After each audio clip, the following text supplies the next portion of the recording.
Hi there, it's Jenny Kirk here for another how-to video, and we've come out to the shed despite the cold weather, and what we're going to talk about is how to create a reasonably realistic townscape but without using a lot of space. And the way we've done this is by using low relief buildings, and these are really good. They give you a sort of a three-dimensional tactile feel of a building without actually taking up a huge amount of depth.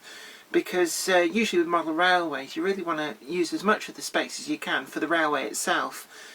So what we've done here is, this is actually, well, on the real Bolton Trinity Street there's a whole bunch of buildings down here. Some of them have actually recently been demolished for a new planned transport interchange, and it's quite unfortunate because there was a really nice building which really should have been incorporated into the new bus station, but they just flattened it all, and there'll be some concrete and glass monstrosity, no doubt. But we haven't really stuck prototypically to what's there. I mean, again, this model, I call it Bolton Trinity Road because it's inspired by, rather than an incredibly accurate model of the real thing. So what we've done is we've used a combination here of the Bachmann Scenecraft range. Now these are ready painted, ready to plant buildings. You don't really have to do anything at all to them, and there's quite a huge range, and they keep bringing out more all the time. And what we've gone for here is the low relief shop buildings, and the idea behind these is that we get the lovely representation of a building. We don't have to do anything, we just plant them in there and away we go. Now the space that I had was actually very, very small, and if we took a ruler to this, I think we've really only got about 22 millimeters at most to play with between the top of the retaining wall next to the track and the actual back scene. So it always pays with these Bachmann Scenecraft buildings to check beforehand what their footprint is, and these dimensions are I think they're given on the Bachmann website, but certainly if you go to a lot of the model railway retailers, they do occasionally list the dimensions.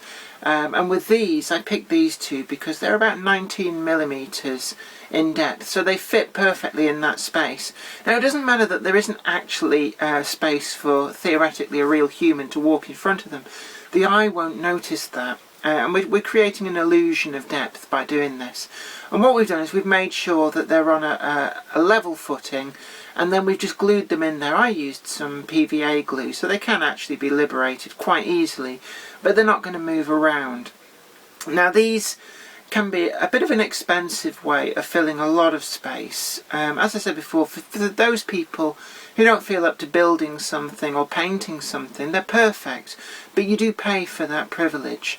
Now next to these, what I've used here is one of the super quick card kits. Also, you can get card kits from manufacturers such as Metcalfe, but I've chosen to go with quite a venerable old super quick kit, and this is one of their low relief range, and this is the C series.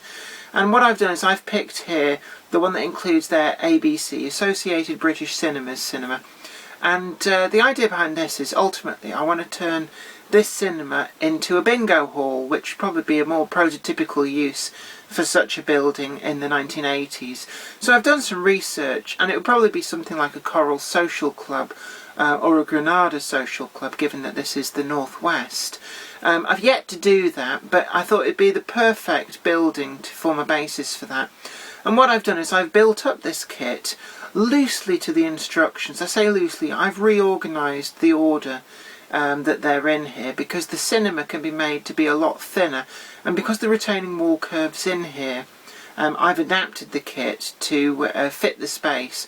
Otherwise, if you built this model as per the instructions, it just wouldn't fit here. And these card kits are really easy to modify. With a little bit of thought, you can cut bits off the back and make them even closer relief to the back scene. And that's what I've done here. We've also got the boots in the post office. Originally there was a post office on the corner on the extreme left end, and I think there was a pharmacy there as well, but these have been swept away in the redevelopment, so they're no longer there. These buildings aren't an exact match to them, but they're good enough for me. And we've trimmed the backs ever so slightly so that they fit quite tightly in there, but again, the eye generally speaking, unless you give them very close scrutiny, won't notice the fact that they're hard up to the retaining wall, and they give a really good illusion of space. And compared with, if you look back through some of the videos, you'll see how this area used to look. It was just bare blue painted back scene. So now we've really got a good representation of the town of Bolton that's behind there. And ultimately, we can also add what I call flat relief buildings. And this is effectively, you cut out a picture of a building and glue it flat to the back scene. And if we combine all of these together, we can get a really good representation of a town that goes on further beyond the actual restraints of the model. Anyway, I hope this has been informative to you and given you some ideas of what you can do with your model railway. It's something that I've always said about model railways, is that they're never really truly finished. Even when you get to them to the point where, to the unscrutinising eye, they look pretty much finished, you can still always add in extra things. And I personally get a lot of enjoyment out of the building side of things. So for me, even though the layout could be termed finished, it's a really good way of getting that building enjoyment in there and just generally improving and improving on the model. Don't forget to leave a comment down below if you want to comment, and I always enjoy reading your comments. And also look back through all the other videos that we've had in the channel. Remember, sharing is caring. Share these videos and let other people know, and massage my ego, because you know you want to. You really do want to make Jenny happy. Anyway, don't forget to like this video and subscribe to the channel, and you'll be the first to know about new videos as they come. And this is me, Jenny Kirk, saying take very good care of yourself, and until next time, bye for now.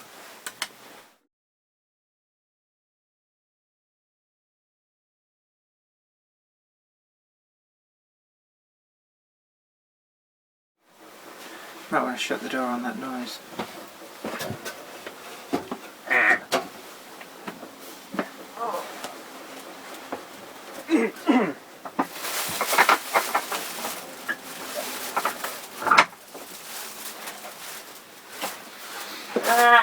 Oh, Tiffany. Oh, okay. Okay. What? You might want to check that footage for some outtakes. What have you done? Oh, you'll like it.